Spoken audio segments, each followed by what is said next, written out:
আজ আমরা দেখতে চলেছি 2025 সালে রিলিজ হওয়া একটি অসাধারণ ভাইরাল সিরিজ, যার নাম হলো জম্বাইভার। এটি মূলত একটি জম্বি সার্ভাইভাল সিরিজ, যেটা মাত্র কিছুদিন আগে নেটফ্লিক্সে রিলিজ হয়েছিল। আর রিলিজ হওয়ার মাত্র কয়েকদিনের মধ্যেই এই মুভিটি পুরো বিশ্বে ব্যাপকভাবে আলোড়ন সৃষ্টি করেছে। কম বেশি আমরা সবাই তো অল অফ আস ডেড সিরিজটির কথা জানি। আর আপনিও যদি অল অফ আস ডেড সিরিজের একজন ফ্যান হয়ে থাকেন, তাহলে আজকের এই সিরিজটিও আপনার জন্য দুর্দান্ত হতে চলেছে। কারণ এই সিরিজেও এমন একটি হাই স্কুল গ্রুপকে দেখানো হয়েছে, যারা কিনা জম্বি ভাইরাসের ফলে তাদের স্কুলের মধ্যেই আটকা পড়ে যায়। আর পুরো স্কুলের মধ্যে জম্বিরা তাদেরকে এমনভাবে ঘিরে ধরে যে তাদের সেখান থেকে বের হওয়ার মতো সমস্ত রাস্তাই বন্ধ হয়ে যায়। সেই সাথে মোবাইল নেটওয়ার্ক, বিদ্যুৎ লাইন, পানির লাইন সবকিছুই গভর্নমেন্টের পক্ষ থেকে বন্ধ করে দেওয়া হয়। এমনকি তাদের কাছে খাওয়ার মতো কিছুই থাকে না। এমনই এক ভয়ানক পরিস্থিতিতে স্টুডেন্টরা কিভাবে সার্ভাইভ করবে, সেটাই আমরা দেখব আজকের এই অসাধারণ সিরিজটির গল্পে। যদিও all of us are dead এবং এই সিরিজের কনসেপ্টে কিছুটা মিল রয়েছে, কিন্তু দুটো সিরিজের গল্প সম্পূর্ণ আলাদা। তাই সিরিজের শুরু থেকে শেষ পর্যন্ত কোনো জায়গাতেই আপনাদের কাছে বোরিং লাগবে না।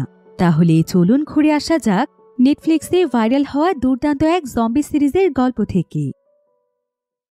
তো গল্পটি শুরু হয় বিশাল বড় একটি স্কুলের মধ্যে, যেখানে হঠাৎ করেই ভয়ানক এক জম্বি ভাইরাস ছড়িয়ে পড়েছিল। আর এই ভাইরাসটি এখন এত বেশি মহামারী আকার ধারণ করেছিল যে শহরের প্রত্যেকটি আনাচে কানাচে এখন ছিল ভয়ানক জম্বিরা। তাই শহরের মানুষেরা যে যেখানে ছিল সেখানেই আটকা পড়ে গিয়েছিল। জম্বিদের জন্য কেউ কোনো জায়গা থেকে বের হতে পারছিল না। এমনকি স্কুলের মধ্যে যে সমস্ত স্টুডেন্টরা ক্লাস করছিল, তারাও স্কুলের মধ্যে আটকা পড়ে গিয়েছিল। এবার আমরা সেই স্কুলের একটি ক্লাসরুমের মধ্যে অনেকগুলো স্টুডেন্টদেরকে দেখতে পাই, যারা কিনা জম্বিদের হাত থেকে বাঁচার জন্য এখানে লুকিয়েছিল। তো এখানে আমরা নিং নামক একজন মেয়েকে দেখতে পাই। নিং এখানে তাদের প্রফেসর রয়কে ফোন করে। নিংয়ের মা আসলে 6 মাস ধরে মৃত্যুর সাথে পাঞ্জা লড়ছে। এদিকে তাদেরকে এই বন্ধ রুম থেকে বের করার মতো তেমন কেউ ছিল না। এজন্য নিং প্রফেসর রয়কে ফোন করে বলে যাতে করে সে তার মার খেয়াল রাখে। তবে ঠিক এমন সময় প্রফেসর রয় টিভিতে একটি নিউজ দেখতে পায়, যেখানে দেখানো হচ্ছিল যে পুরো ব্যাংকক জুড়ে জম্বি ভাইরাস ছড়িয়ে পড়েছে এবং এই ভাইরাসটি শুরু হয়েছে নিংদের স্কুল থেকে। আর বর্তমানে পুরো শহরের অবস্থা অনেক বেশি খারাপ। এই খবরটি দেখে প্রফেসর রয় অনেক বেশি হতাশ হয়ে পড়ে, যেখানে নিংয়ের মা ভর্তি রয়েছে। প্রফেসর রয় তখন নিংয়ের মায়ের বেডের কাছে যায়। সেখানে কিছু অদ্ভুত মেডিসিন রাখা ছিল। সে তখন সেই মেডিসিনগুলো অবাক হয়ে দেখতে থাকে। এদিকে স্কুলের আরেক দল স্টুডেন্টদেরকে দেখা যায়। তারাও জম্বিদের জন্য একটি ক্লাসরুমে লুকিয়েছিল। সেখানে বাহির থেকে অনেক জম্বি তাদের দরজায় নক করছিল। অবস্থা খারাপ দেখে প্রো নামের একটি ছেলে তার ফ্রেন্ড কিউকে বলে যে বাঁচতে হলে তাদেরকে এখন এখানকার জানালা দিয়ে লাফ দিতে হবে। এরপর তারা সবাই সেখান থেকে লাফিয়ে অন্য একটি বিল্ডিংয়ে চলে যায়। সেখানে নিংয়ের ভাই নানও ছিল। নান যখনই নিংকে দেখতে পায়, তখন সে সঙ্গে সঙ্গে তাকে ফোন করে। তবে নিং তার ভাইকেও এখানে দেখে আরও অনেক বেশি দুশ্চিন্তায় পড়ে যায়। তারা দুজন মূলত মুখোমুখি দুটো বিল্ডিংয়ে ছিল। তো ঠিক এমন সময় তারা সবাই দেখতে পায় যে স্কুলের উপর থেকে কেউ একজন সোজা নিচে পড়ে গিয়েছে। এটা দেখে তারা সবাই অনেক ভয় পেয়ে যায়। এমন সময় একটি ছেলে নিংয়ের হাত থেকে ফোনটি নিয়ে সকলকে বলে যেভাবেই হোক এখান থেকে লাইব্রেরিতে চলে যেতে, কারণ সেটি এখন তাদের জন্য একমাত্র সেফ জায়গা হতে পারে। এরপরেই দুটো গ্রুপে নিজেদের মধ্যে ডিসকাস করে লাইব্রেরিতে যাওয়ারই সিদ্ধান্ত নেয়। কিন্তু লাইব্রেরি তাদের বিল্ডিং থেকে অনেক দূরে ছিল, আর তাদের চারিপাশেই তো রয়েছে ভয়ানক সব জম্বিরা। তাই জম্বিদের চোখ এড়িয়ে অনেক ধীরে ধীরে দুটো গ্রুপে আলাদা আলাদাভাবে লাইব্রেরির দিকে যেতে থাকে। এমন সময় দেখা যায় একটি মেয়ের ফোনে রিং বেজে ওঠে। তাকে জানানো হয় যে তার বাবাও এই ভাইরাসে আক্রান্ত হয়ে গিয়েছে। একথা শুনে মেয়েটি সেখানে ভীষণ কাঁদতে শুরু করে। তখন অন্য একটি মেয়ে তার হাত থেকে ফোনটি সেখান থেকে নিয়ে যায়, কারণ এই জায়গাটি কথা বলার জন্য একদমই সেফ ছিল না।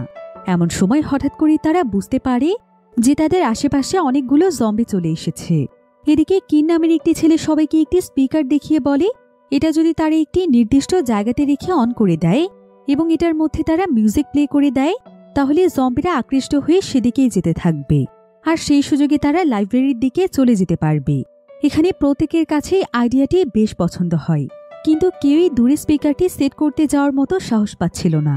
এমন সময় খুব সাহসিকতার সাথে প্রাও নামক একটি মেয়ে এই কাজটি করতে রাজি হয়ে যায়। এমন সময় লো একটি নোটিফিকেশনে দেখতে পায় যে গভর্নমেন্ট ভাইরাস সংক্রমণ বন্ধ করার জন্য সব ধরনের নেটওয়ার্ক, ইলেকট্রিসিটি এবং পানি বন্ধ করে দেওয়ার জন্য অর্ডার দিয়েছে। এদিকে যখনই প্রাও স্পিকারটি সেট করে সেখান থেকে ফিরে আসতে চায়, তখনই ব্লুটুথের সাথে কানেক্টেড হয়ে রিং বেজে ওঠে। এতে পা অনেকটাই ঘাবড়ে যায়। এ সময় দেখা যায় সেকেন্ড ফ্লোরে একটি জম্বি দাঁড়িয়ে আছে। অন্যদিকে নিংয়ের গ্রুপের ক্ষেত্রে পুরো ব্যাপারটি কিছুটা সহজ ছিল, কারণ তারা জম্বিদের মুভমেন্ট অনেকটাই বুঝে গিয়েছিল। তারা বুঝতে পেরেছিল যে জম্বিরা সাউন্ড এবং লাইটের ব্যাপারে খুবই সেন্সিটিভ, আর তারা আলোতে থাকতেই বেশি পছন্দ করে। এজন্য নিংয়ের গ্রুপ খুবই সতর্কতার সাথে অন্ধকারে জম্বিদের চোখ এড়িয়ে হেঁটে যাচ্ছিল। কিন্তু সেখানে লিন নামের একটি মেয়ের পা মুচকে যাওয়ায় সে হঠাৎ করে চিৎকার করে ওঠে। তার চিৎকার শুনে জম্বিরা তাদের উপস্থিতি টের পেয়ে যায়। তখন গ্রুপের সকলেই সেখানে দাঁড়িয়ে পড়ে। অন্যদিকে দেখা যায় প্রায় কোনোভাবে সেই জম্বির চোখ এড়িয়ে তার টিমমেটের কাছে চলে আসে। এ সময় স্পিকারে এতটাই জোরে সাউন্ড হতে শুরু করে যে সেটি একদম ব্লাস্ট হয়ে যায়। এই সাউন্ড শুনতে পেয়ে সেখানে থাকা সমস্ত জম্বিরা তাড়াতাড়ি দৌড়ে সেদিকে চলে যায়। আর বিষয়টি দুটো গ্রুপের জন্যই বেশ সুবিধাজনক হয়ে ওঠে। দুটো গ্রুপই তখন আলাদা আলাদাভাবে লাইব্রেরির দিকে দৌড়তে থাকে, কিন্তু লিন কোনোভাবেই দৌড়তে পারছিল না। এজন্য তার ফ্রেন্ড তাকে কাঁধে তুলে নিয়ে যাওয়ার সিদ্ধান্ত নেয়। ঠিক তখনই সে দেখতে পায় যে উপর থেকে ব্লাড পড়ছে। এরপর উপরে তাকাতেই দেখা যায় যে সেখানে একটি জম্বি ঝুলে আছে। এটা দেখে লিনের বন্ধু ডেভিড তখন তাড়াতাড়ি করে তাকে কাঁধে তুলে নিয়ে সেখান থেকে দৌড়তে শুরু করে। কিন্তু দুর্ভাগ্যবশত জম্বিটি তাদেরকে ধরে ফেলে এবং লিনের কাঁধে খুব জোরে একটি কামড় দেয়। ডেভিড তখন তাকে বাঁচানোর জন্য অনেক চেষ্টা করে, কিন্তু তার গ্রুপের অন্যরা এসে তাকে সেখান থেকে কোনো মতে সরিয়ে নিয়ে যায়। এরপর সেই জম্বিটি খুবই নির্মমভাবে লিনের উপর আক্রমণ করতে থাকে এবং অন্য সব জম্বিরাও সেদিকে দৌড়ে যেতে থাকে। এদিকে ডেভিডকে নিয়ে তার গ্রুপ দৌড়ে লাইব্রেরিতে চলে যায় এবং ফাইনালি দুটো গ্রুপ এক হয়ে যায়। এদিকে নিং এবং তার ভাই নান একে অপরকে দেখে অনেক ইমোশনাল হয়ে যায়, আর তারা দুজন একে অপরকে অনেক শক্ত করে জড়িয়ে ধরে।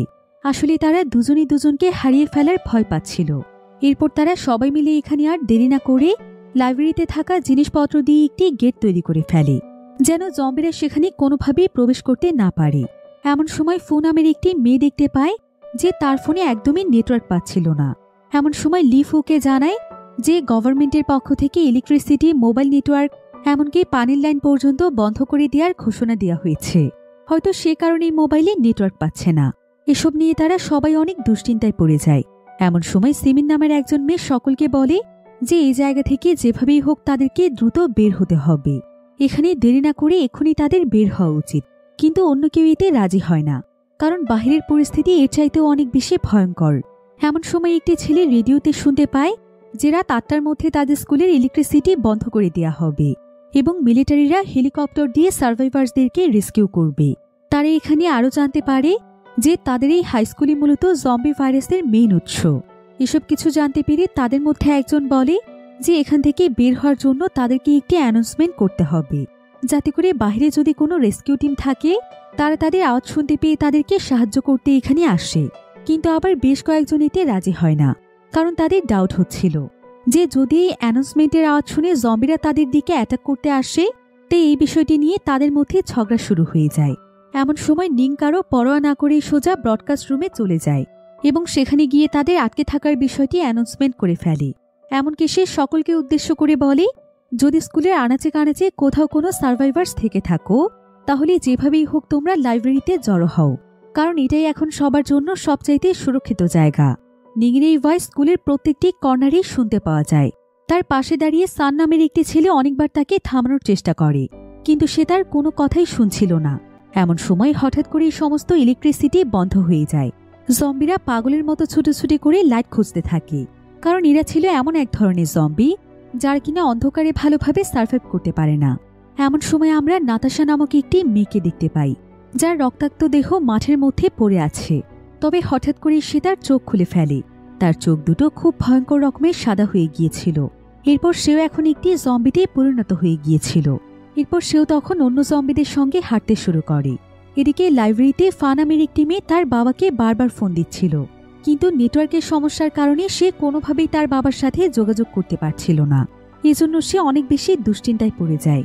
তখন তার ফ্রেন্ড লি তাকে সান্ত্বনা দেওয়ার জন্য আসে, কিন্তু ফা আসলে এত বেশি দুশ্চিন্তায় ছিল যে সে এখানে খুবই উত্তেজিত হয়ে যায়, যার ফলে তার বন্ধুদের সঙ্গে এক পর্যায়ে তার ঝামেলা শুরু হয়ে যায়। এমন সময় সান পরিস্থিতির সামনে নিয়ে ফাকে বুঝিয়ে সবাইকে শান্ত করে। সে বলে যে এখন ঝগড়া করার সময় নয়, তাদের সবাইকে শান্ত থাকতে হবে এবং একসাথে এই জায়গা থেকে বের হতে হবে। এবার ঠিক এমন সময় নান তাদের কাছে এসে সবাইকে উইন্ডো কর্নারে যাওয়ার জন্য ইশারা করে। সেখানে গিয়ে তারা ক্যামেরায় দেখতে পায় যে সব জম্বিরা একসাথে সিরিয়াল ধরে শান্তভাবে কোনো এক জায়গার দিকে যাচ্ছে। তাদের মধ্যে কোনো হিংস্রতার লক্ষণ ছিল না। বিষয়টি তাদের কাছে কিছুটা অদ্ভুত মনে হয়, কারণ এতদিন তারা যে সমস্ত জম্বিদের কথা জেনে এসেছে সেগুলোর সাথে তারা এই সমস্ত জম্বিদের কোনো মিলই খুঁজে পাচ্ছিল না। এখন সবাই যখন এসব নিয়ে কথা বলছিল, নিং তখন তাদেরকে বলে, এই বিষয়ে কথা বলার মতো সময় এখন নয়। আমাদের উচিত কাল সকাল পর্যন্ত শান্তভাবে হেলিকপ্টার আসার অপেক্ষা করা। সবাই তখন নিংয়ের কথায় সম্মতি জানায়। এরপর সবাই মিলে সেখানে বিশ্রাম নিতে শুরু করে, কারণ সারাদিন তাদের উপর অনেক ধকল গিয়েছে। এবার ভোর হলে সান সবাইকে ডেকে তোলে এবং তাদেরকে বলে যে তারা যেন রুফটপে গিয়ে হেলিকপ্টারে ওঠার জন্য সব ধরনের জিনিসপত্র ম্যানেজ করে নিয়ে আসে। আর তার কথা মতো সবাই সেগুলো ম্যানেজ করতে গেলে সে ডাইন নামের একজন ছেলেকে বলে, নিংকে এত বেশি ভরসা করো না, যতটুকু সম্ভব ওর কাছ থেকে দূরে থাকো। কিন্তু ডাইন তখন তাকে বলে, এখন কি এই সমস্ত কথা বলার সময় আছে? আমাদের সবাইকে যেভাবেই হোক এখান থেকে সুরক্ষিতভাবে বের হতে হবে। আর তুমি হঠাৎ করে নিংয়ের ব্যাপারে এমন কথা কেন বলছো? সান তখন তাকে বলে, আসলে এমন কিছু ব্যাপার আছে যেটার সম্পর্কে তুমি জানো না। এরপর সে ডাইনকে জানায় যে সে আসলে প্রফেসর রয়ের সাথে নিংয়ের মায়ের বডির উপর একটি রিসার্চ করছিল। আর নিংয়ের মায়ের যে রোগটি হয়েছে সেই রোগটির উপর রিসার্চ করে তারা সেই রোগের সমস্ত কিছু দেখতে পেয়েছিল। আর নিংয়ের মায়ের রোগের সেই ফর্মুলাটি জম্বি ভাইরাসের ফর্মুলার সাথে একদম সিমিলার। তাই হতে পারে জম্বি ভাইরাসের উৎপত্তি সেখান থেকেই হয়েছে। আর নিংয়ের শরীরেও এই ভাইরাস থাকতে পারে। এজন্যই মূলত সান তাকে নিংয়ের কাছ থেকে দূরে থাকতে বলেছিল। এদিকে দেখা যায় প্রাও এবং বাকি সবাই মিলে হেলিকপ্টারে ওঠার জন্য অনেক ধরনের প্রয়োজনীয় জিনিসপত্র খুঁজে পেয়েছে। ঠিক এমন সময় নান দেখতে পায় যে একটি জম্বি জানালার বাহিরে দাঁড়িয়ে আছে। এদিকে বাকিরাও দেখতে পায় অনেকগুলো জম্বি লাইব্রেরি পর্যন্ত পৌঁছে গিয়েছে।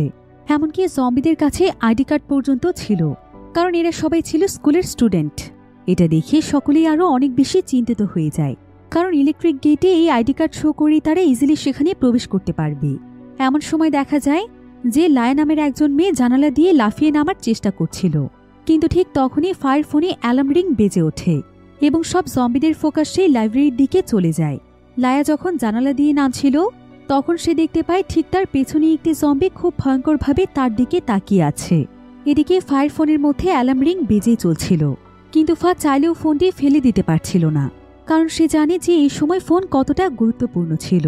যদি পরবর্তীতে তাদেরকে কেউ রেস্কিউ করতে না আসে আর কোনো মতে ফোনটির মাধ্যমে নেটওয়ার্ক পাওয়া যায়, তাহলে তারা এই জায়গা থেকে বেঁচে ফিরতে পারবে। তাই ফা তখন তার ফোনটির সঙ্গে করে নিয়েই লায়া যে জানালা দিয়ে বেরিয়ে গিয়েছে সেই জানালা দিয়ে বের হয়ে যাওয়ার চেষ্টা করে। তবে এমন সময় সে দেখতে পায় যে লায়ের উপর একটি জম্বি খুবই ভয়ানকভাবে আক্রমণ করেছে। এটা দেখে সে ভয়ে চিৎকার করে তার গ্রুপের কাছে যেতে শুরু করে। গ্রুপের সকলেই তখন জম্বিদের ভয়ে এদিক সেদিক আলাদা হয়ে ছুটছিল, আর জম্বিরাও তাদেরকে তাড়া করছিল। প্রাও আবার তার কাছে সেফটির জন্য একটি বড় ছুরি রেখে দিয়েছিল। এদিকে সকলে দৌড়ে ফায়ার ডোরের ভেতরে ঢুকে পড়ে, কিন্তু দুর্ভাগ্যবশত একটি জম্বিও তাদের সাথে সেখানে চলে যায়। তখন প্রাও তার সেই ছুরিটি দিয়ে সোজা জম্বিটির উপর আক্রমণ করে বসে, যার ফলে এবারের মতো সবাই বেঁচে যায়। এদিকে ফাই এবং তার সাথে আরও দুজন মেয়ে জম্বিদের ভয়ে ছুটে চলছিল, কিন্তু তখনই তার অ্যালার্ম রিং কিছুতেই বন্ধ হচ্ছিল না, যার ফলে সমস্ত জম্বিরা সাউন্ড পেয়ে তাদের দিকে ছুটে আসতে শুরু করে। এটা দেখে আর কোনো উপায় না পেয়ে বাকি দুজন মেয়ে ফাঁকে ছাড়াই সেখান থেকে দৌড়ে পালিয়ে যায় এবং সব জম্বিরা এসে ফায়ের উপর ঝাঁপিয়ে পড়ে। অর্থাৎ ফাও জম্বিদের হাত থেকে কোনোভাবেই বাঁচতে পারে না। এটা দেখে সবাই অনেক কষ্ট পায়, বিশেষ করে ডেভিডিটা কোনোভাবেই মানতে পারছিল না, কারণ ফা ছিল তার বেস্ট ফ্রেন্ড। আর গতকাল সে ফায়ের মতো নাতাশাকেও হারিয়েছে, সেও তার বেস্ট ফ্রেন্ড ছিল। এদিকে এমন সময় সবাই লক্ষ্য করে যে ডেভিডের হাতের মধ্যে একটি ক্ষতচিহ্ন রয়েছে। এটা দেখে সকলেই অনেক ভয় পেয়ে যায় আর তার কাছ থেকে কয়েক পা দূরে সরে যায়। এদিকে ডেভিডও এটা লক্ষ্য করে অনেক ভয় পেয়ে যায়। তার কাছে মনে হচ্ছিল যে সে এক্ষুনি জম্বিতে পরিণত হয়ে যাবে, তাই সে এখানে সবাইকে তার কাছ থেকে দূরে সরে যেতে বলছিল আর সে চিৎকার করে কাঁদছিল। কিন্তু এমন সময় ডেভিডের কাছে সান আসে। সান আসলে ছিল ডেভিডের বড় ভাই। সান তখন ডেভিডকে সান্ত্বনা দিয়ে বলে, তুমি কোনো চিন্তা করো না, তুমি যদি সত্যি সত্যি জম্বিতে পরিণত হয়ে যাও তাও আমি তোমার পাশেই থাকব। এটা শুনে ডেভিড অনেক ইমোশনাল হয়ে যায়, কিন্তু তারপরও সে সানকে সবাইকে নিয়ে চলে যেতে বলে। তবে এমন সময় সান ডেভিডের ক্ষতটি চেক করে দেখতে পায় যে এটা আসলে জম্বিদের আক্রমণের কারণে নয়, বরং ডেভিডের হাতের ভেতর একটি কাচের টুকরো ঢুকে গিয়েছিল। অর্থাৎ তারা সবাই বিনা কারণেই ভয় পাচ্ছিল। এটা দেখে তারা সবাই যেন নিজেদের মাঝে স্বস্তি ফিরে পায়। এদিকে দেখা যায় নিং সহ আরও দুজন অনেক কষ্ট করে রুফটপ পর্যন্ত পৌঁছে গিয়েছে। সেখানে গিয়ে তারা রেস্কিউ করতে আসা কয়েকটি হেলিকপ্টার দেখতে পায়, আর তারা সেখানে হেলিকপ্টারগুলোকে সিগন্যাল দিতে থাকে। এ সময় নিং তার বাকি বন্ধুদেরকে ডেকে আনার জন্য সিঁড়ির কাছে চলে যায়, কিন্তু সেখানে গিয়ে সে দেখতে পায় যে অনেকগুলো জম্বি উপরের দিকেই উঠে আসছে। এটা দেখে সে অনেক ভয় পেয়ে যায়, আর সে ছাদের দরজা খুলে রেখে উপরে উঠে আসে। এদিকে এই সুযোগে সমস্ত জম্বিরাও সেখানে ঢুকে পড়ে। তাদেরকে দেখা মাত্রই হেলিকপ্টার দিয়ে তাদেরকে ওপেন ফায়ার করা হয়, এবং এতে অনেকগুলো জম্বি সেখানেই মারা যায়। তখন গ্রুপের সকলেই নিজের জীবন বাঁচাতে আবারও নিচে চলে আসে, অর্থাৎ রেস্কিউ টিম তাদেরকে দেখতেই পায় না। এদিকে নিচে আসার পর হঠাৎ করেই তারা দেখতে পায় যে একটি জম্বি তাদের দিকে আসছে। তবে সে আর কেউ নয়, বরং তাদেরই বন্ধু ফা। তাকে এই অবস্থায় দেখে সকলেই ভীষণ কষ্ট পায়। ডেভিড তাকে দেখে নিজের ইমোশন ধরে রাখতে পারে না। সে সিদ্ধান্ত নেয় যে ফাকে সে শেষ বিদায় জানাবে। এজন্য ডেভিড ধীরে ধীরে ফায়ের দিকে এগিয়ে যেতে থাকে, কিন্তু সে কিছু বলার আগেই কেউ একজন ফায়ের মাথায় কুড়াল ছুঁড়ে মারে। তখন তারা দেখতে পায় যে কিছু ফিজিক্যাল এডুকেশনের স্টুডেন্টও তাদের মতোই সুস্থ আছে, আর তারাই ফাকে পুরোপুরি শেষ করে দেওয়ার চেষ্টা করছে। তবে নিজের চোখের সামনে বন্ধুর এমন করুণ পরিণতি দেখে সবাই অনেক বেশি কষ্ট পাচ্ছিল, কিন্তু এতে তাদের কারো কিছুই করার ছিল না। সেই স্টুডেন্টগুলো ফাকে একের পর এক আঘাত করে একদম শেষ করে দেয়, কারণ ফা এখন কোনো মানুষ নয়, বরং একটি জম্বি। এবার তারা খাওয়ার জন্য ক্যান্টিনে কিছু খাবার খুঁজে পায়। তারা সবাই ভীষণ ক্ষুধার্তও ছিল, তাই তারা সবাই মিলে একসঙ্গে খাবার খাচ্ছিল। কিন্তু ডেভিডের কোনো দিকেই কোনো খেয়াল ছিল না। সে একদৃষ্টিতে একটি ছেলের হাতে থাকা সেই কুড়ালটির দিকে তাকিয়ে থাকে, যেটা দিয়ে সে কিছুক্ষণ আগে ফাকে মেরেছে। ডেভিড এগুলোই কল্পনা করতে থাকে। অন্যদিকে ডাইন তাকিয়ে থাকে একটি ছেলের হাতে থাকা পিস্তলের দিকে। ছেলেটি এই বিষয়টি লক্ষ্য করে ফেলে এবং ডাইনকে সে নিজের আসল পরিচয় দেয়। সে তাকে জানায় যে সে হলো একজন অ্যাওয়ার্ডপ্রাপ্ত শুটার। তো এভাবেই আস্তে আস্তে ফিজিক্যাল এডুকেশনের ছেলেগুলো তাদেরকে বলতে শুরু করে, তোমরা কি ভেবেছ গভর্নমেন্ট সত্যিই আমাদেরকে রেস্কিউ করতে হেলিকপ্টার পাঠিয়েছে? এটা ছিল শুধুমাত্র তাদের একটি ট্র্যাপ। তোমরা দেখতে পাওনি ছাদে ওঠার সাথে সাথে কিভাবে তারা আমাদের দিকে ওপেনলি গুলি করতে শুরু করেছে? মূলত তারা আমাদেরকে দেখতে পেয়েও না দেখার ভান করেছে, কিন্তু তাদের মূল উদ্দেশ্য ছিল আমাদেরকে মেরে ফেলা। কারণ তারা হয়তো ভাবছে আমরা সবাই ইনফেক্টেড, তাই আমাদেরকে উদ্ধার করলে ভাইরাস হয়তো ছড়িয়ে যেতে পারে। এসব কথা শুনে সবাই তখন বিষয়টি বুঝতে পারে এবং চিন্তা করে যে এটাই হয়তো সত্যি। তাই এবার তারা বাঁচার জন্য রুফটপ অর্থাৎ ছাদে যাওয়ার প্ল্যানটি ক্যান্সেল করে ফেলে। এমন সময় মো নামক একটি মেয়ে সবকিছুর জন্য নিংকে দোষারোপ করতে থাকে। সে বলতে থাকে যে নিং যদি সেদিন হুট করে অ্যানাউন্সমেন্ট না করে বসতো, তাহলে জম্বিরাও কখনোই লাইব্রেরির দিকে আসতো না। তবে এসব কথা শুনে সেই শুটার বলে, এই সমস্ত বিষয় নিয়ে কারো উপর দোষারোপ করাটা ঠিক নয়। এই পরিস্থিতির জন্য আমরা কেউ দায়ী নই। এমন সময় নান তার ক্যামেরাটি ওপেন করে। সে তার ক্যামেরায় সবাইকে গতকাল রাতের ফুটেজগুলো দেখাতে থাকে, কারণ এই ফুটেজগুলোর মাধ্যমে সে একটি বিষয় লক্ষ্য করতে পেরেছিল। তো সবাই যখন এই ফুটেজটি দেখে, তখন তারও একটি জিনিস লক্ষ্য করে যে জম্বিগুলো নির্দিষ্ট কোনো একজনকে ফলো করছে, অর্থাৎ কোনো একটি জম্বিকে তারা তাদের লিডার মনে করছে।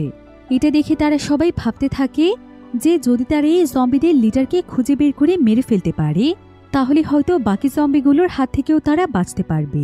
কিন্তু নিং এবং মোয়ের এই আইডিয়াটি একদমই পছন্দ হয় না। তারা সঙ্গে সঙ্গেই বলে ওঠে, তোমাদের কি মনে হয় এটা কোনো জম্বি হান্টিং গেম? এ সময় ফিজিক্যাল এডুকেশনের একটি ছেলে এসে তাদেরকে ইনফর্ম করে যে জম্বিরা টেম্পারেচারের ব্যাপারে খুবই সেন্সিটিভ, কারণ সে লক্ষ্য করেছে যখন তাপমাত্রা 20 ডিগ্রি সেলসিয়াস ছিল তখন তারা খুব ধীরে চলছিল, আর যখন টেম্পারেচার 40 ডিগ্রিতে পৌঁছায় তখন তারা খুব দ্রুত চলাচল করতে শুরু করে। এজন্য সে বুঝতে পারে যে টেম্পারেচারও জম্বিদের অ্যাক্টিভিটির উপর প্রভাব ফেলছে। এসব নিয়ে ডিসকাস করতে করতে হঠাৎ করে তারা একটি সাইডে চিৎকারের আওয়াজ শুনতে পায়। এরপর তারা দেখতে পায় যে ডেভিড সেই ছেলেটিকে কুড়াল দিয়ে আঘাত করেছে, যে কিনা কিছুক্ষণ আগে তার ফ্রেন্ড ফাকে মেরেছিল। এই ছেলেটির নাম ছিল গাট। এটা দেখে তারা ডেভিডকে বাধা দেয়, কিন্তু সে কিছুতেই গাটকে ছাড়তে চাইছিল না। এবার হঠাৎ করে একজন একটি লাঠি দিয়ে ডেভিডের ঘাড়ের মধ্যে আঘাত করে এবং সে সেখানেই সেন্সলেস হয়ে যায়। ফিজিক্যাল এডুকেশনের ছেলেরা ডেভিডের উপর ভীষণ রেগেছিল, কারণ সে শুধু তাদের ফ্রেন্ডকে মারার চেষ্টাই করেনি, বরং সে জিমনেশিয়ামের দরজা খুলে দিয়েছে যেন জম্বিরা এখানে ঢুকে পড়তে পারে। সান তখন তাদেরকে শান্ত করে বলে, তোমরা দয়া করে কিছু মনে করো না, আসলে ওর মানসিক পরিস্থিতি খুব একটা ভালো নয়। ওর দুজন কাছের বন্ধুকে চোখের সামনে মারা যেতে দেখেছে, তাই হয়তো সেটাও কোনোভাবেই মানতে পারছে না। তবে আমি কথা দিচ্ছি যে আমি ডেভিডকে নিজে বোঝাবো। তবে এমন সময় নিং লক্ষ্য করে যে তাদের মধ্যে কিন এবং নিক নামক দুজন অনুপস্থিত ছিল। নিং তখন সবাইকে বিষয়টি জানায় এবং ভাবতে থাকে যে তারা হয়তো অনেক বড় কোনো বিপদে পড়েছে, কারণ সকালে যখন জম্বিগুলো লাইব্রেরির দিকে আসছিল তখন সে দেখেছিল যে তারা দুজন লায়ের বডির সামনে দাঁড়িয়ে আছে। নিং তাদেরকে ডাকার পরও তারা লায়াকে ফেলে সেখান থেকে আসতে চাইছিল না। আসলে কিন এবং লায়া অনেক ভালো ফ্রেন্ড ছিল, এজন্য কিন অনেকভাবেই লায়াকে বাঁচানোর চেষ্টা করছিল, কিন্তু লায়া ততক্ষণে অলরেডি জম্বি হয়ে যায়। নিক বিষয়টি বুঝতে পেরে দ্রুত কিনকে নিয়ে সেখান থেকে পালিয়ে যাওয়ার চেষ্টা করে এবং লায়ও এখানে তাদের পিছু করতে শুরু করে, কারণ লায়ও এখন অনেক ভয়ানক একটি জম্বি হয়ে গিয়েছে। ফলে নিক এবং কিন এখানে আর কোনো উপায় না পেয়ে সোজা সুইমিং পুলে লাফ দেয়, আর লায়ও তাদের সাথে সেখানে ঝাঁপিয়ে পড়ে। এরপর সেখান থেকে কিন এবং নিক উপরে উঠে যায় এবং দেখতে পায় লায়ের বডি পানিতে ভেসে উঠেছে। এমন সময় সেখানে আর্টস ক্লাবের কিছু ছেলে চলে আসে এবং সেখানে লায়ের পরিচিত একজন পানিতে নেমে তার বডি উপরে উঠিয়ে আনে। এরপর তারা লায়াকে নিয়ে অডিটোরিয়ামের দিকে চলে যায় এবং তাদের সাথে নিক এবং কিনও যায়। এমন সময় ফিজিক্যাল এডুকেশনের কিছু ছেলে ইনভেস্টিগেশনের জন্য সোজা অডিটোরিয়ামে যেতে চায়। তারা ক্যামেরায় সব রেকর্ড করার জন্য নানকেও তাদের সাথে নিয়ে যায়। এদিকে নিং এত রিস্কের মধ্যে কোনোভাবেই তার ভাইকে বাইরে যেতে দিতে চাইছিল না, কিন্তু নান তার বোনের কোনো কথা না শুনেই তাদের সাথে অডিটোরিয়ামে যাওয়ার জন্য রওনা হয়। আর কিছু দূর যেতেই তারা দেখতে পায় যে সমস্ত জম্বিগুলো অডিটোরিয়ামের দিকেই যাচ্ছে। এদিকে দেখা যায় মো লুকিয়ে ডেভিডের রুমে আসে, যেখানে ডেভিডকে লক করে রাখা হয়েছিল, কারণ ডেভিড অনেক অদ্ভুত আচরণ করছিল। তো মো এখানে ডেভিডের সাথে কথা বলে বুঝতে পারে যে সে পুরোপুরি তার মানসিক ভারসাম্য হারিয়ে ফেলেছে, সে পাগলের মতো আচরণ করছে। এটা দেখে সে তাকে আর লক না করে রুম থেকে দ্রুত বেরিয়ে যায়। তখন সুযোগ পেয়ে ডেভিড তার রুম থেকে বেরিয়ে দেখতে পায় যে গার্ড রক্তাক্ত অবস্থায় নিচে পড়ে আছে এবং তার সব ভেন সবুজ হয়ে গিয়েছে, অর্থাৎ সে হয়তো অলরেডি জম্বিতে ট্রান্সফর্ম হতে শুরু করেছে। এদিকে নান এবং ফিজিক্যাল এডুকেশনের ছেলেগুলো উপর থেকে ক্যামেরা দিয়ে জম্বিগুলোকে দেখছিল। তাদের অ্যাক্টিভিটি দেখে তারা বুঝতে পারে হয়তো তাদের ভার্সিটির ক্লিনার মহিলাটি এই জম্বিদের লিডার, কারণ সবাই তাকে ঘিরেই মুভ করছিল। অন্যদিকে নিংয়ের গ্রুপ অদ্ভুত কিছু শব্দ শুনতে পায়। এরপর তারা সেটা চেক করতে যায়। তখন তারা দেখতে পায় যে গার্ড পুরোপুরিভাবে জম্বি হয়ে গিয়েছে, কিন্তু তাদের কোনো আইডিয়াই ছিল না যে এই ঘটনা কখন ঘটল। এমনকি তার মাথায় সেই কুড়ালটিও আটকে ছিল। এ সময় তারা মোয়ের চিৎকার শুনতে পায় যে সে হাত পা বাঁধা অবস্থায় রুমে লক হয়ে আছে। তাদের আর বুঝতে বাকি থাকে না যে সবকিছু ডেভিডই করেছে। তখন গার্ডের ফ্রেন্ড রিয়ন দ্রুত সেখানে এসে ডিরেক্ট গার্ডকে শুট করে সেখানেই মেরে ফেলে। এই সুযোগে ডেভিড জম্বিদের দিকে এগিয়ে যেতে থাকে এবং তাদেরকে বলতে শুরু করে, আমাকে তোমরা তোমাদের সাথে নিয়ে যাও, আমি তোমাদের সাথে থাকতে চাই। জম্বিরা এসব শুনে তার থেকে এগিয়ে যেতে শুরু করে, কিন্তু তারা সেখানে পৌঁছানোর আগেই রিয়ন সেখানে এসে ডেভিডের পায়ে শুট করে দেয়, কারণ সে বুঝতে পেরেছিল যে ডেভিড এখন সবার জন্যই বিপজ্জনক। তবে এমন সময় নিং এবং তার বন্ধুরা এসে রিয়নকে তাকে শুট করতে বাধা দিচ্ছিল। এদিকে এমন সময় অডিটোরিয়ামের দিক থেকে কিছু শব্দ শোনা যায়, ফলে জম্বিরা তখন পাগলের মতো সেদিকে ছুটে যেতে থাকে। এই সুযোগে নিং এবং তার বন্ধুরা মিলে রিয়নকে কন্ট্রোল করে ডেভিডকে সেখান থেকে সুরক্ষিতভাবে নিয়ে যাওয়ার চেষ্টা করছিল, কিন্তু বিষয়টি আর্টস গ্রুপের জন্য কষ্টদায়ক হয়ে ওঠে, কারণ তারা যখন অডিটোরিয়ামে ছিল তখন জম্বিরা সব হঠাৎ করেই সেখানে ঢুকে পড়ে। তাই জম্বিদের হাত থেকে বাঁচতে কাং নামক একটি ছেলে বন্দুক বের করে তাদেরকে গুলি করতে থাকে। এই সুযোগে বাকি সবাই জিমনেশিয়ামের দিকে যেতে থাকে, কারণ এটাই এখন ছিল তাদের জন্য সবচাইতে সুরক্ষিত জায়গা। এদিকে এ সময় কাংয়ের বুলেট শেষ হয়ে যায় এবং সব জম্বিরা এসে তার উপর হামলা করে দেয়। তার বন্ধুরা এতে অনেক বাধা দেওয়ার চেষ্টা করলেও কোনো লাভ হয় না। এক পর্যায়ে জম্বিরা তার বডিটি ভয়ঙ্করভাবে ছিন্ন বিচ্ছিন্ন করে খেতে শুরু করে। এদিকে নিং, ডাইন এবং তার বাকি সঙ্গীরা মিলে শেল্টারের জন্য ডেভিডকে রিসার্চ রুমে নিয়ে যায়। সেখানে গিয়ে পল নিংয়ের দিকে বন্দুক তাক করে। তখন জানা যায় যে আসলে তার পায়ে জম্বিরা কামড় দিয়েছে, আর সে জানে যে সে অল্প কিছুক্ষণের মধ্যেই জম্বিতে পরিণত হয়ে যাবে। তাই সে নিজেও এখানে অনেক বেশি ইমোশনাল হয়ে যায়। এরপর সে কাঁদতে কাঁদতে বন্দুকটি নিংয়ের দিক থেকে সরিয়ে ফেলে, আর সে ডিরেক্ট সেখানে ডেভিডকে গুলি করে দেয়। এরপর সে বাকি বুলেট দিয়ে নিজেকেই মেরে ফেলে। এসব দেখে নিং এবং ডাইন অনেক কষ্ট পায়। তারা দুজন একে অপরকে জড়িয়ে ধরে কাঁদতে শুরু করে। ডাইনের তখন মনে পড়ে যায় যে সান লুকিয়ে লুকিয়ে তাকে একবার বলেছিল যে সে এবং প্রফেসর রয় নিংয়ের মায়ের ডিজিজের উপর একটি রিসার্চ করছিল এবং তার প্রতিকার খুঁজে বের করার চেষ্টা করছিল। একথা শুনে নিং ভীষণ অবাক হয়ে যায়। তারা দুজন তখন একসঙ্গে রিসার্চ রুমে ঢুকে পড়ে। এরপর আমরা কিছুদিন আগের ঘটনা দেখতে পাই। প্রফেসর রয় তার চেম্বারে কিছু গরিব মানুষদেরকে ডেকেছিলেন। সেখানে তাদের মধ্যে ভার্সিটির ক্লিনার লেডিও ছিল, যাকে বর্তমানে জম্বিদের লিডার হিসেবে সন্দেহ করা হচ্ছে।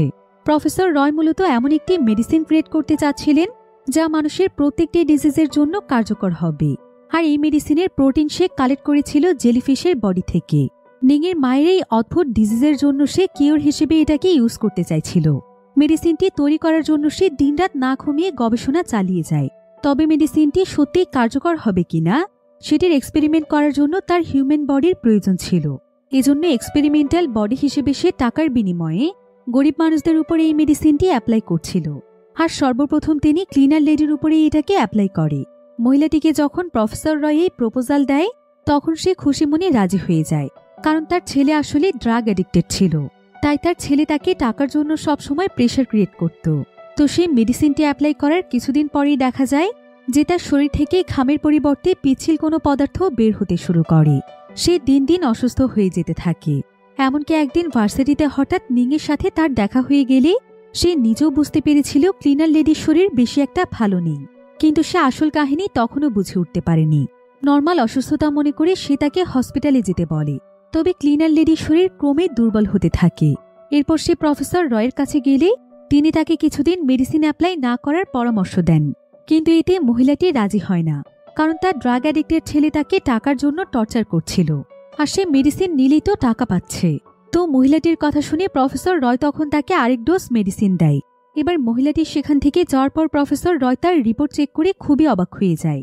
সে বুঝতে পারে যে প্রোটিন আসলে মানুষের শরীরে খুব বাজেভাবে ইফেক্ট করছে, কিন্তু তিনি তখনও বুঝে উঠতে পারছিলেন না যে আসলে এর পরিণতি পরবর্তীতে কি হতে পারে।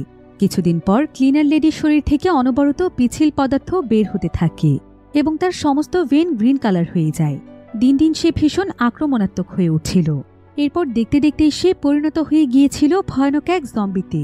আর এখান থেকেই মূলত জম্বি ভাইরাস চারিদিকে ছড়িয়ে পড়েছে। এরপর দেখা যায় নিং রিসার্চ রুম থেকে প্রফেসর রয়ের একটি ডায়েরি খুঁজে পায়, যেটি পড়ার পরই তার কাছে পুরো বিষয়টি ক্লিয়ার হয়ে যায়। নিং এবং ডাইন তখন নিজেদের মধ্যে ডিসকাস করে এটিও বুঝতে পারে যে প্রফেসর রয়ের প্রোটিন কালেকশন এবং মেডিসিন ক্রিয়েট করার পেছনে তাদের বন্ধু সানেরও সহযোগিতা ছিল।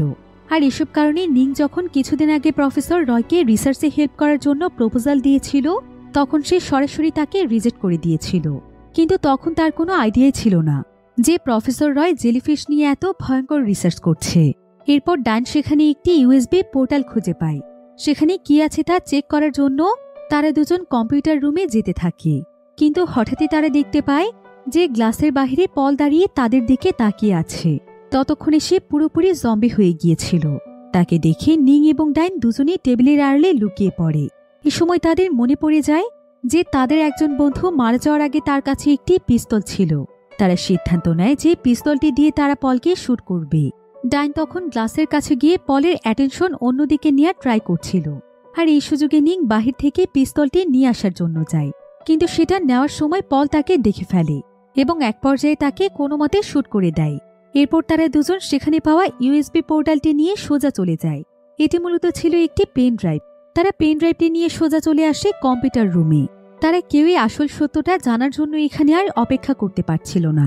অন্যদিকে দেখা যায় সানের গ্রুপ অনেক চেষ্টার পর ফাইনালি জিমনেশিয়ামে চলে যেতে সক্ষম হয়েছে, কিন্তু এখানে আসতে গিয়ে তারা তাদের দুজন ফিজিক্যাল এডুকেশনের বন্ধুদেরকে হারিয়েছে। তারপর আবার তারা এখানে আসার পর দেখতে পায় যে নিং এবং ডাইনকে কোথাও পাওয়া যাচ্ছে না।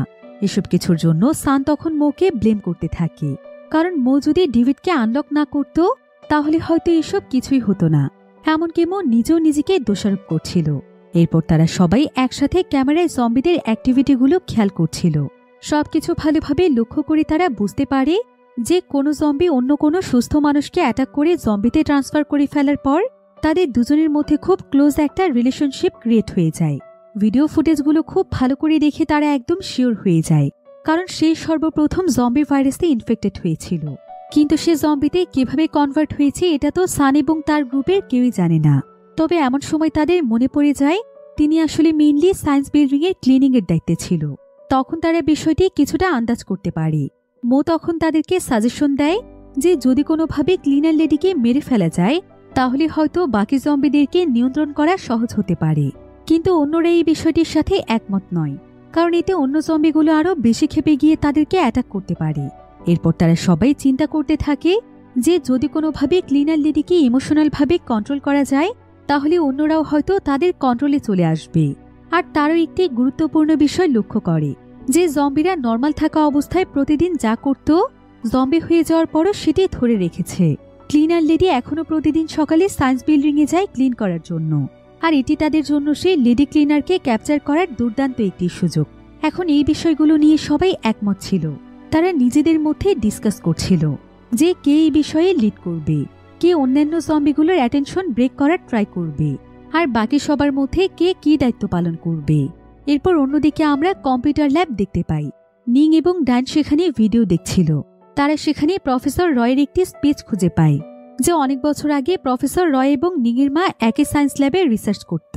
সেখানে হঠাৎ করে কলেজের ভেতরে একটি ঝামেলা হওয়ার কারণে নিংয়ের মা জব ছেড়ে দিয়ে সেখান থেকে চলে যেতে বাধ্য হয়। তবে এর পেছনে আসলে অন্য একটি কারণ ছিল। মূলত নিংয়ের মা আসলে সেই সময় ছিল প্রেগনেন্ট। এজন্য সে কাউকে কিছু না বলেই নিংকে তার অন্য ফ্যামিলি মেম্বারদের কাছে রেখে কোনো এক জায়গাতে চলে যায়। আসলে নিংয়ের মায়ের আগে একটি সংসার ছিল, তবে অনেক বছর আগে তার সংসারটি ভেঙে যায়। সে নিংকে নিয়েই রিসার্চ ল্যাবের জবের মাধ্যমে তার জীবন কাটাচ্ছিল। কিন্তু সেখানে যাওয়ার পর তার এমন একটি ভুল হয়ে যায় যেটার জন্য সে এখন প্রেগনেন্ট, তাও আবার বিয়ে না করেই। আর এই লজ্জা লুকোনোর জন্য সে নিজেকে একদম আড়াল করে ফেলে। এই ঘটনার পর প্রায় 3 বছর সময় পার হয়ে যায়। দেখা যায় নিংয়ের মায়ের কোল জুড়ে এখন নানু রয়েছে। নিংয়ের মা তখন নানকে নিয়ে আবারও নিংয়ের কাছে ফিরে আসে আর নিংয়ের সাথে নানকে পরিচয় করিয়ে দেয়। এভাবেই শুরু হয় তাদের নতুন এক জীবন। তবে পূর্বের ঝামেলার কারণে নিংয়ের মা তার জবে ফিরে যায় না, বরং পরিবার চালানোর জন্য সে একটি রেস্টুরেন্টে ওয়েটারের জব করতে শুরু করে। এভাবেই প্রায় অনেকগুলো বছর সময় পার হয়ে যায়। আর হঠাৎ করে একদিন তার সাথে প্রফেসর রয়ের দেখা হয়ে যায়। রয় তখন তার সাথে একজন রিসার্চারের পরিচয় করিয়ে দেয়। তার নাম ছিল তাইকন। সে একটি সিক্রেট মেডিসিন নিয়ে রিসার্চ করছিল, যার জন্য তার এক্সপেরিমেন্টাল বডির প্রয়োজন ছিল। তার কন্ডিশন ছিল যে মেডিসিনটি কমপ্লিট না হওয়া পর্যন্ত বিষয়টি পুরোপুরি গোপন রাখতে হবে। নিংয়ের মা এই কন্ডিশনে রাজি হয়ে যায় এবং তাদের সাথে আবারও জয়েন করে ল্যাবে ফিরে যায়। এই প্রজেক্টটির নাম ছিল এনিসং। মেনলি এই রিসার্চে ইমোর্টাল সেল নিয়ে গবেষণা করা হয়, যেগুলো মৃত্যুর পরেও জীবিত থাকতে পারে। এদিকে তাইকনের ফ্যামিলি মেম্বাররাও এই এক্সপেরিমেন্টে ইনভলভ ছিল, যাদের উপর কিছু মেডিসিন অ্যাপ্লাই করা হয়েছিল। কিন্তু নিংয়ের মা হঠাৎই একদিন দেখতে পায় যে তাইকনের ফ্যামিলির একটি ছেলে আছে যার নাম হচ্ছে জু। সে একজন প্লে বয়। তো একদিন সে নাইট ক্লাবে গিয়ে অনেকগুলো মেয়ের সাথে ড্রিঙ্ক করছিল। যেহেতু তার উপর এক্সপেরিমেন্ট চলছিল, এজন্য এটি দেখে সে অনেক চিন্তিত হয়ে পড়ে। সে ভয় পাচ্ছিল জুয়ের মেডিসিনের কোনো ইফেক্ট যদি অন্যদের উপরেও ছড়িয়ে যায়। এজন্য সে বিষয়টি বাকিদেরকে জানাতে দ্রুত রিসার্চ রুমে যেতে থাকে। কিন্তু তার আগেই জু নেশাগ্রস্ত হয়ে তার কিছু বন্ধুদেরকে নিয়ে রিসার্চ রুমে চলে যায়। সেখানে একজন মহিলা ডক্টর ছিল, যে কিনা জেলিফিশ এবং ইমোর্টাল সেলগুলো নিয়ে মেডিসিন তৈরি করছিল। জু এবং তার বন্ধুরা তাকে দেখা মাত্রই তার উপর ঝাঁপিয়ে পড়ে। আর সেই ডক্টর এখানে নিজের সম্মান বাঁচানোর জন্য তার হাতে থাকা ইনকমপ্লিট মেডিসিনের ইনজেকশনটি জুয়ের গলার মধ্যে ঢুকিয়ে দেয়। এতে জু রেগে গিয়ে ডক্টরের মাথায় বারবার আঘাত করে তাকে মেরে ফেলে। এদিকে নিংয়ের মা সেখানে পৌঁছে দেখতে পায় যে তার অ্যাসিস্ট্যান্টের নিথর দেহ ফ্লোরে পড়ে আছে। এবার কিছুদিন পর দেখা যায় সেই ইনজেকশনের ইফেক্টে জু পাগলের মতো আচরণ করছিল। আর জু ছিল তাইকনের একমাত্র ছেলে। এজন্য সে রেগে গিয়ে নিংয়ের মাকে রিসার্চ থেকে সাসপেন্ড করার অর্ডার করে এবং সে আরও বলে যে তারা যেন নিংকেও এই ডেঞ্জারাস এক্সপেরিমেন্টের পার্টিসিপেন্ট বানায়। সে আসলে নিংয়ের মায়ের উপরে রাগ থেকে এই ডিসিশন নিয়েছিল। এ সময় নিংয়ের মা জুকে সুস্থ করার জন্য অনেক ধরনের মেডিসিনের উপর রিসার্চ করছিল। এক্সপেরিমেন্টের জন্য একটি ইনজেকশন সে নিজেকেই পুশ করে দেয়, কিন্তু সাথে সাথে এর কোনো রিয়েকশন হয় না। এদিকে কিছুদিন পর দেখা যায় যে জু একদম কোমায় চলে যায়।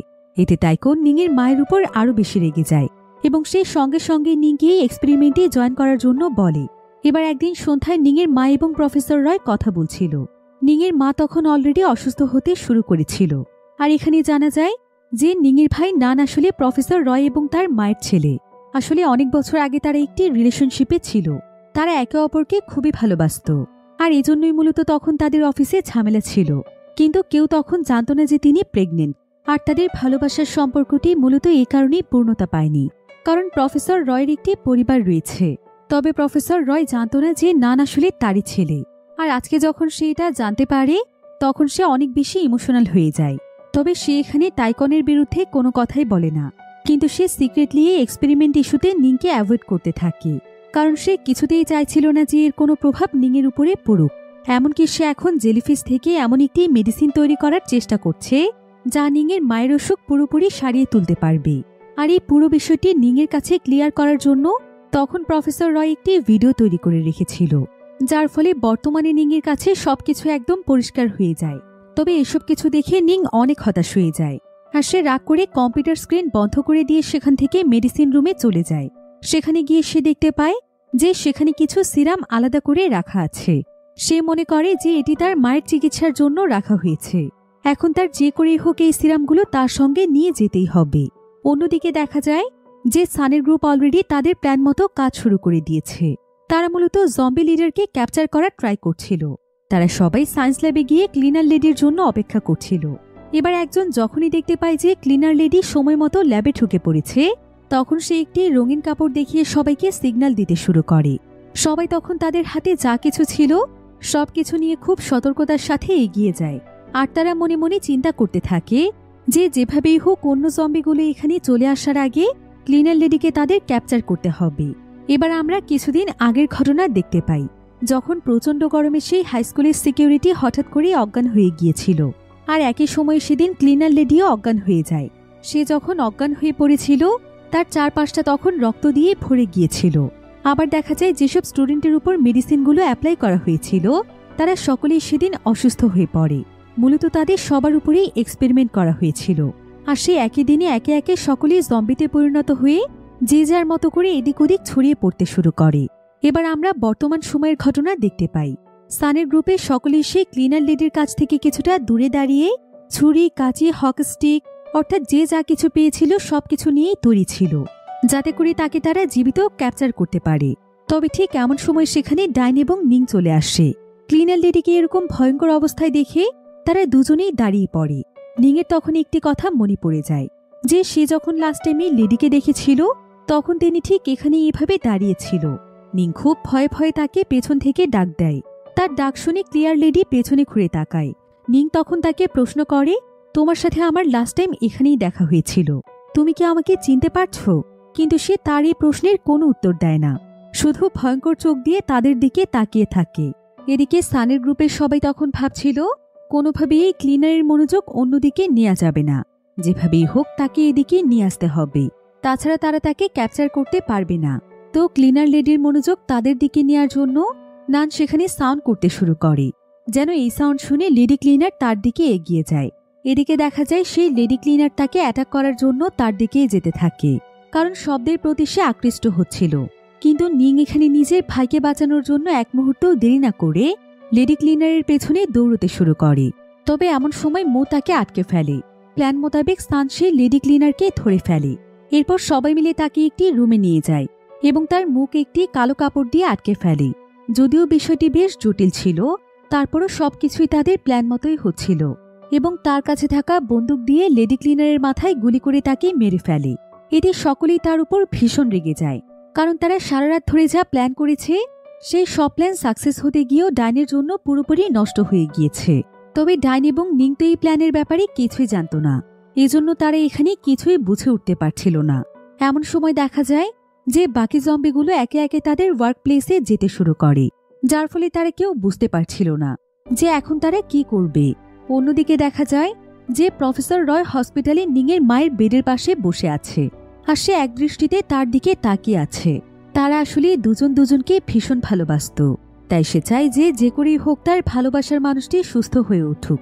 মূলত তার রিকভারির জন্য একটি অ্যান্টিডটের প্রয়োজন ছিল, সেটাই প্রফেসর রয়ের কাছে ছিল না, সেটা ছিল টাইকনের রিসার্চ রুমে। এই অ্যান্টিডটের জন্য অনেক টাকার প্রয়োজন ছিল, যা পে করা প্রফেসর রয়ের পক্ষে সম্ভব নয়। আবার যেহেতু নিংয়ের মায়ের উপর টাইকনের ভীষণ রাগ ছিল, তাই সেও এ ব্যাপারে প্রফেসর রয়কে কোনো প্রকার হেল্প করছিল না। কিছুক্ষণ পর প্রফেসর রয় হসপিটালের বারান্দা থেকে দাঁড়িয়ে দেখতে পায় যে দূরে তার স্কুলে সবগুলো বিল্ডিংয়ে দাউ দাউ করে আগুন জ্বলছে। এটা দেখে সে অনেক হতাশ হয়ে ভাবতে থাকে যে কত হাজার হাজার মানুষের ডিজাস্টারে মারা যাচ্ছে। এসব দেখে তার অনেক কষ্ট হয়। এ সময় সেখানে টাইকন তার ফোর্স পাঠায় নিংয়ের মা এবং প্রফেসর রয়কে তার পুরনো লাইব্রেরিতে নিয়ে যাওয়ার জন্য। তাদেরকে সেখানে নিয়ে যাওয়ার পর নিংয়ের মায়ের রিপোর্টে দেখা যায় যে তার বডির সেল অনেকটা রিকভার হতে শুরু করেছে। তার মানে প্রফেসর রয় যে মেডিসিনটি আবিষ্কার করেছিল সেই মেডিসিনটি সত্যিই কাজ করছে। প্রফেসর রয় এতে ভীষণ খুশি হয়ে যায়। আর এটা যখন তাইকুন দেখতে পায় তখন সেই মেডিসিনটি নিজের ছেলের উপর প্রয়োগ করার জন্য ব্যস্ত হয়ে পড়ে। তবে প্রফেসর রয় শুধুমাত্র দুটো মেডিসিনই তৈরি করেছিল, যার একটি অলরেডি নিংয়ের মায়ের শরীরে অ্যাপ্লাই করা হয়েছে আর অন্যটি রয়েছে প্রফেসর রয়ের রিসার্চ রুমে। এমন সময় তাইকুন খুব ভালোভাবে স্বীকার করে নেয় যে তারই গবেষণার জন্য স্কুলটিতে জম্বি ভাইরাস ছড়িয়ে পড়েছে, কারণ এই সমস্ত গবেষণার মেইন ছিল সে। তাইকুন তখন সিদ্ধান্ত নেয় যে যেভাবেই হোক রিসার্চ রুম থেকে মেডিসিনটি সে নিয়ে আসবে। এজন্য সে তার ফোর্স রেডি করতে থাকে, কারণ সেখানে প্রচুর পরিমাণে জম্বিরা রয়েছে। এদিকে প্রফেসর রয় সবসময় নিং এবং তার ভাইয়ের সেফটি নিয়ে খুবই সচেতন ছিল।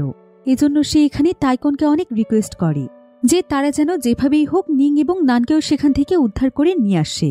তাইকুনও তখন তার কথায় রাজি হয়ে যায়, কিন্তু সে এখানে তাকে জানায় যে সে শুধুমাত্র নিং এবং নানকে নিয়ে আসতে পারবে, অন্য কোনো মানুষকে সে নিয়ে আসতে পারবে না, কারণ তার হেলিকপ্টারে এত মানুষের জায়গা নেই এবং তাদের দুজনকে সেখান থেকে সুরক্ষিতভাবে বের করে নিয়ে আসার পর তাদেরকে কোয়ারেন্টাইনে রাখতে হবে।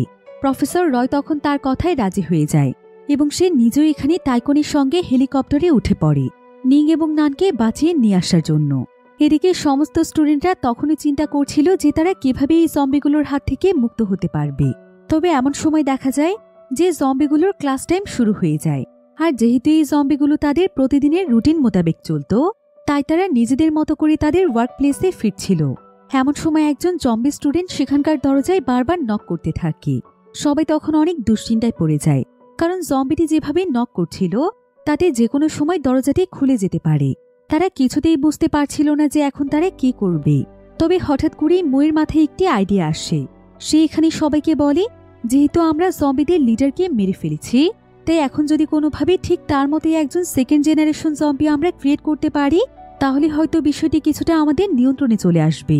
যেহেতু তারা আগেই লক্ষ্য করেছিল যে সুস্থ মানুষেরা যে জম্বিগুলোর দ্বারা আক্রান্ত হয় তারা ঠিক সেই জম্বির মতোই আচরণ করে, এজন্যই মূলত তার মাথায় এই চিন্তাটি এসেছে।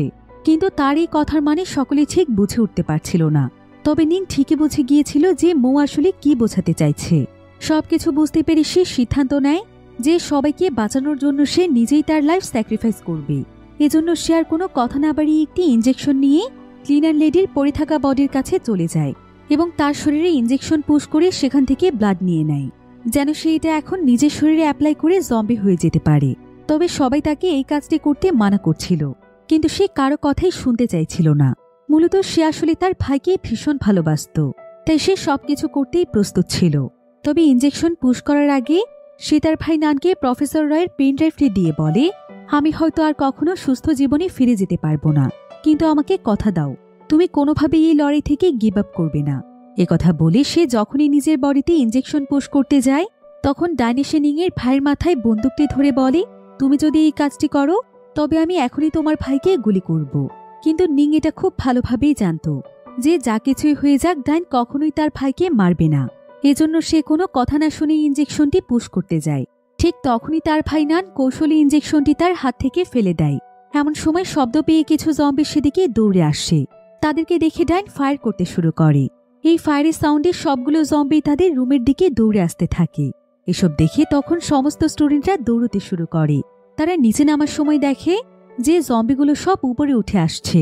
এখন তাদের কাছে ছাদে যাওয়া ছাড়া আর কোনো উপায় ছিল না। ডাইন তখন সবাইকে প্রোটেক্ট করার জন্য জম্বিগুলোকে ফায়ার করতে থাকে, কিন্তু এক পর্যায়ে তার বুলেট শেষ হয়ে যায়। এরপর তারা সবাই কোনো মতে দৌড়ে ছাদে চলে আসে। ততক্ষণে প্রফেসর রয় হেলিকপ্টার নিয়ে সেখানে পৌঁছে যায়। হেলিকপ্টার দেখে নিংয়ের মনে হচ্ছিল যে এখন তারা ওপেন ফায়ার করতে পারে। এজন্য সে দ্রুত তার কাছে থাকা অ্যান্টিডট জেলিফিশ মেডিসিনটি তাদেরকে দেখায়। আসলে নিং এটা এ কারণেই দেখাচ্ছিল যাতে করে এই অ্যান্টিডটের জন্য হলেও প্রফেসর রয় তাদেরকে বাঁচাতে আসে। প্রফেসর রয় তখন তাদেরকে দেখতে পেয়ে পাইলটকে হেলিকপ্টার ল্যান্ড করার জন্য বলে।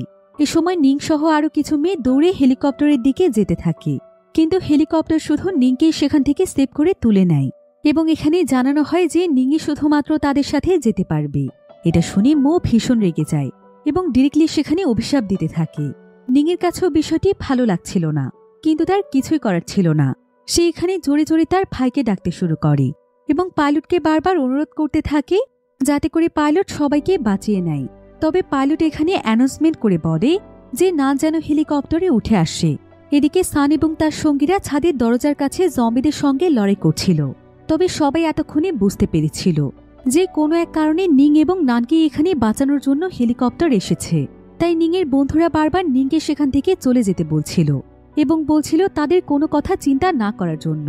নিংও তখন হেলিকপ্টারের দিকে যেতে থাকে, কিন্তু কিছু দূর যাওয়ার পরে সে থেমে যায়, কারণ তার কাছে মনে হতে থাকে যে সে তার বন্ধুদেরকে ধোঁকা দিচ্ছে না, তো তার সে আর সামনে এগিয়ে যায় না, বরং সে তার বন্ধুদের জন্য সবকিছু করতেই প্রস্তুত হয়ে যায়। এদিকে মোয়াবা শুরু থেকেই তাদের দুই ভাই বোনের উপর ভীষণ জেলাস ছিল, আর এসব কিছু দেখে সে খুবই রাগান্বিত হয়ে বলতে থাকে যদি একজন মানুষ সেকেন্ড জেনারেশন জম্বি হয়ে সকলকে সেভ করতে পারে তাহলে নানি এটার জন্য বেস্ট চয়েস।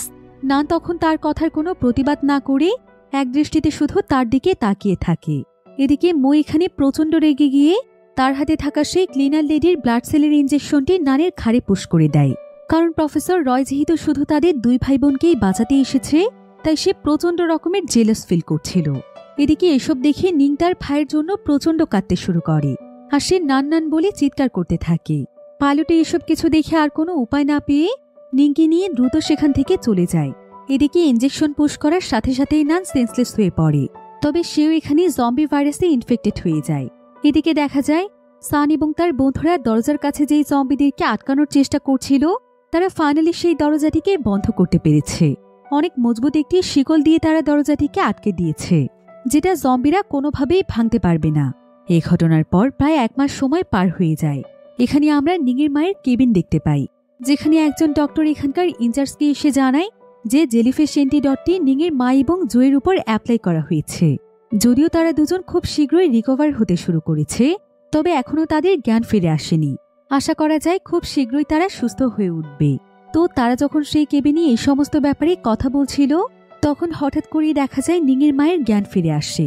তবে এখানে তার একটি চোখ নীল রঙের ছিল, অর্থাৎ তার শরীরে যেই অ্যান্টিডটটি দেওয়া হয়েছে সেটাও হয়তো কোনো না কোনোভাবে নতুন কিছুর উৎপত্তি ঘটাচ্ছে।